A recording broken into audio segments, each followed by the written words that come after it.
Hello everyone, welcome you all to this new video. So in my previous video I had solved two problems, right?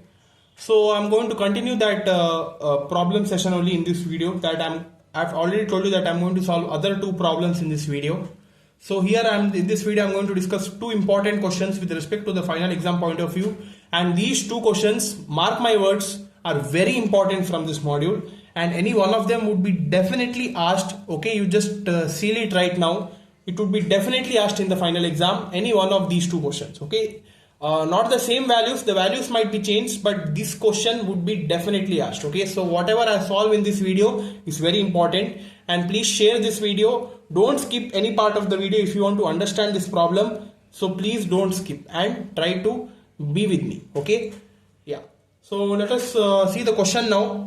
So the question is, the S parameters of a two-port network is given by the following. That is, they have given one S matrix, a 2 cross 2 S matrix with the values 0.2, 0.6, 0.6 and 0.4. Okay. So prove that the network is reciprocal and not lossless. So this is the first sub question where we need to be proving that whether the you should be proving that the network is reciprocal and not lossless. Okay. So second sub question is, when port 2 is short circuited, find the return loss at port 1. Okay. So if the port 2 is getting short circuited, that is if there is no waves passing through, if there is no microwaves passing through port 2, then there would be, what would be the return loss in which the port 1 is getting activated. Okay, so that port 1, the return loss we need to be finding when port 2 is short circuited. So this is the question, guys. Now let us solve this now. First, prove that the network is reciprocal. So in order to for a network to be reciprocal, we need to be knowing one condition, that is, for symmetry condition we should be knowing that Sij is equal to Sji.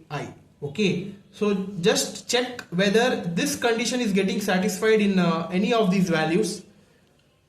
It is getting satisfied. You see here in this problem, basically S12 is equal to S21. Okay, so this is the reciprocal condition, right? So with respect to this, I have substituted the value of I and j as 1, 2 and 2, 1. So Sij, that is S12, is equal to Sji, that is S21. So here in this case, the value is equal to 0.6, right? This is S12, right? And this is S21. These two values are same, so that's why S12 is equal to S21 is equal to 0.6. So since for the network reciprocity, this is a condition and it's getting satisfied, therefore you could be directly writing that the network is reciprocal. Okay. Now another thing they have told you, that you should be proving that the network is not lossless right now. Okay. So if the network is lossless, we need to be knowing this condition, that is S11 magnitude of S11 whole square plus magnitude of S12 whole square is equal to 1. If the network is lossless, this condition would be getting satisfied. Okay. So if this is satisfied, then the network is not lossless. Then if it is not satisfied, then the network is not lossless. But in the question they have given that we should be proving that it is not lossless. So it is obvious that if you solve this, we should not be getting this answer equal to 1. So let us see now. S11 whole square. S11 is given as 0.2, its whole square, plus S12 whole square, that is equal to 0.6 whole square is equal to 1. So 0.2 whole square, you see in the calculator here, 0.2 square, that is equal to 0.04 plus 0.6 square, that is equal to 0.36. So 0.04 plus 0.36, that is equal to 0.4, which is not equal to 1. So here this is not equal to 1, so therefore you could be directly writing that the network is not lossless. Okay. So the first part of this is done. First question is done. Now the second question, when port 2 is short circuited, find the return loss at port 1. So this is one question, very tricky question now. For short circuit condition, we need to be knowing the value of the reflection coefficient, because the return loss consists of reflection coefficient. The formula for return loss is something like this, right? RL is equal to minus 20 log of magnitude of gamma. For that we need the reflection coefficient. So just use that reflection coefficient, input reflection coefficient, whatever we have derived in the previous problem. That equation you need to be using here, that is gamma. So in this case consider gamma 1 only, that is equal to S11 plus S12 S21 gamma divided by 1 minus S22 gamma. Okay, so this is that input reflection coefficient and this is that expression for that. So now in this case, what are the values of these gammas? Other values are already there in the matrix, but what is this gamma? You should be remembering that if the network is not lossless and when the port 2 is short circuited, it means that the value of gamma L, I'll consider this as gamma L now, that would be equal to minus 1. Okay, it is constant value, it is a constant value. If it is not equal to 1, then it would be definitely equal to minus 1, because if it is short circuited, then there is a return loss at port 1, right? So that's why it is getting returned back from port 1, it is traveled to port 2, and they have seen that port 2 is short circuited, so that's why there would be no waves passing through it, so it would be getting back to port 1. So in order to get from back to port 2 to port 1, the reflection coefficient would be minus 1, because we know that the maximum value of reflection coefficient would be 1 or less than 1. It cannot be greater than 1, right? So if there is a backward reflection coefficient, then it would be, the greatest value would be minus 1, not greater than that. Okay, so that's why you should be considering this value, that is minus 1. So for this you substitute it here, that is gamma 1 is equal to S11 is 0.2 plus S12 S21, it is one and the same because this network is reciprocal, that is equal to 0.6, so I'll write 0.6 the whole square, and gamma L is equal to minus 1 divided by 1 minus S22. S22 is how much? 0.4 into minus 1. So solve this now. 0.2 plus 0.6 whole square is 0.36 into minus 1, that is minus 0.36 divided by minus into minus plus. So 1 plus 0.4, that is equal to 1.4. So gamma 1 would be equal to 0.2 minus, divide these two, that is 0.36 divided by 1.4, that is equal to 0.257. So 0.2 minus 0.257, that is equal to minus 0.057. So this is the value of gamma 1. Now just put this in the equation of return loss, minus 20 log of magnitude of minus 0.057. So since this is a magnitude, so we cannot take any negative value, so minus 20 log of 0.057. So put it in the calculator and find the answer, that is minus 20 log of 0.057. The answer is 24.89. It is 882, I'll consider 89 decibels. Okay, so this much is the return loss for this problem at port 1 when port 2 is short circuit. Okay, 24.89 decibels. So this is the problem, guys. Take it down, very important problem. Okay, so we have one more question, let us solve that now. So this is the next question.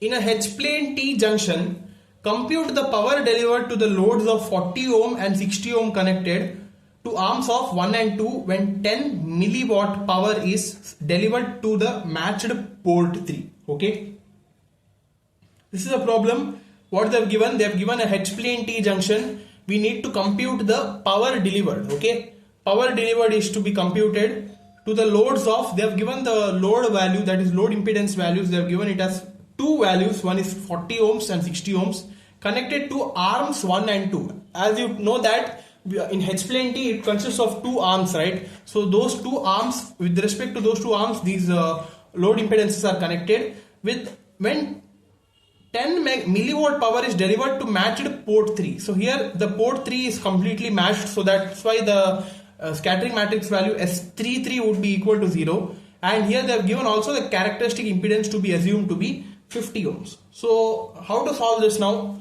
First thing is, you should be considering the which junction is given. In this case they have given H plane T junction. So with respect to H plane T junction, we know that also they have given one power here. So since the power is delivered to matched port 3, we know that the power whatever is given, it is splitted equally into other two ports when one of the ports is matched with respect to H plane T, right? So that's why consider three powers now, P1, P2, P3 with respect to port 1, port 2 and port 3. Okay, so now that is equal to P1 would be equal to P2 would be equal to P3 by 2. Okay, that is why, because power is delivered to matched port 3, that is third port 3 power, I have considered it as P3. It is equally divided into both the ports, that is whatever power is there at port 3, that is 10 milliwatt. If you divide it, it would be 5 milliwatt, and those two ports which are not matched in this case, that is port 1 and port 2, it is equally divided in these two ports, that is for port 1 5 milliwatt, for port 2 5 milliwatt. So that's why this condition is satisfied. In case of H plane T, that is 10 milliwatt by 2, that is equal to 5 milliwatt. Okay, so this is the power which is present in port 1 and port 2 of the H plane T junction. It is also equal to the incident power. Okay, the whatever power is present in port 1 and 2, the same power is also called as incident power, and that is also equal to 5 milliwatt. Okay, so this is the incident power which we have calculated now. Now is we need to be calculating the reflection coefficients, because they have given the load as well as the characteristic impedance. So with respect reflection coefficient, how it is written in terms of load and characteristic impedances, right? So now we need to be calculating two reflection coefficients, since they have given two loads and one characteristic impedance. So now one reflection coefficient is for the load 40 ohm. Gamma of 40 ohm is given by ZL minus Z0 divided by ZL plus Z0, that is ZL is given by 40 minus 50 ohm which is given in the question divided by 40 plus 50 ohm, that is equal to minus 10 divided by 90, that is equal to minus 1 by 9. Okay, so this is for reflection coefficient when load is 40 ohm. Now reflection coefficient when load is 60 ohm, that is given by ZL minus Z0 divided by ZL plus Z0, that is equal to 60 minus 50 divided by 60 plus 50, that is 10 by 110. So the answer would be 1 by 11. Okay, so these are the two reflection coefficients which you have got. Now they have told us to compute the power delivered, right? So now the power delivered would be analyzed by this formula, that is power delivered is equal to incident power into 1 minus the magnitude, its square of the reflection coefficient. Okay, so this is the formula which you need to be finding out for the power delivered in case of any H plane T or any waveguide T junction. Okay, so now power delivered, how to calculate? Here there are two powers here. Why? Because we are having two reflection coefficients. So that's why the first power delivered, that is with respect to 40 ohm impedance, load impedance, that is equal to incident power is the same for both of them, 5 milliwatt divided by 1 minus, that is minus 1 by 9 square, that is 5 milliwatt into 1 minus 1 by 9 square is 81. So if you solve this, you will be getting the answer as you see here.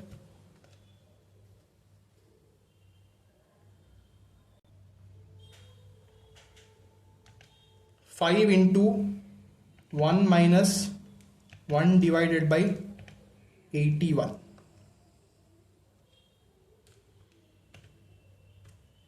we are getting the answer as 4.938 milliwatt. Why? Because this milli I have not considered, so that's why. So this is the power delivered at 40 ohm load impedance. So now power delivered at 60 ohm load impedance, that is given by 5 milliwatt divided by 1 minus gamma square, that is 1 by 11 square. Okay, 1 minus 1 by 11 square is 121. So that is equal to, so here only you change it, 121. So this is 4.958 milliwatt. Okay, so these are the power delivered to the loads from 40 ohm and 60 ohm connected to arms 1 and 2. Okay, for arm 1 with respect to port 1, the power delivered was with respect to load impedance was 40 ohm load impedance, and the power delivered is 4.938 milliwatt, and for 60 ohm load impedance the power delivered is 4.958 milliwatt. Okay, so this was this problem, guys. I thought of doing these problems a long time because I had not done any problems in module 2, so that's why I had kept it in the end to solve all the problems which is necessary for you guys. I have not solved all of them. There are plenty of problems if you considered, because variety of questions would be asking in the exam. So which and all kinds of question is mostly repeated and mostly assumed to be asked in the final exams. This time with respect to that, all 4 questions are of different kind. I have solved it in these videos. Okay, so this video and previous video, 2 questions I have solved it. So hope this would be very helpful to you guys, and in the upcoming module also there are many problems. Module 3, it is completely based on antenna basics and microstrip lines and all. That is a very small part, microstrip and parallel strip lines, that would be covered in one video. Then after that it is completely based on antennas. Okay, so that the module, now after this module the rest of the 3 modules would be getting very interesting. This subject would be getting interesting because the actual part of this subject is related to antenna theory. Okay, so the antennas, we are going to study different kinds of antennas, how the interrelation is taking place and how the expressions are getting obtained from different parameters. We are going to study in those concepts. Okay, so with this module 2 is completed. Around again around 10 videos I guess I have made for module 2, 10 videos for module 1. Totally 20 videos are done for this subject, microwave engineering and antenna theory, the first subject for your 7th sem. This is a very important subject because there is no much materials available in YouTube or any notes, because this subject is not given that much importance, but this time they've kept it as a core subject for your 7th sem students, microwave engineering and antenna theory. It is actually for masters, this subjects and all. For MTech students and all, this subject is trending, not for you people. But I don't know why VTU people have kept this subject for you guys. But anywhere you won't be getting this kind of quality materials except our channel. So please share these content, share these videos with your friends, relatives, whosoever you want, and let them know about this, that this, for this subject this channel is making the videos. Okay, yeah, so that's all guys. Like this video, subscribe to our channel, stay tuned for module 3, keep supporting. Thank you.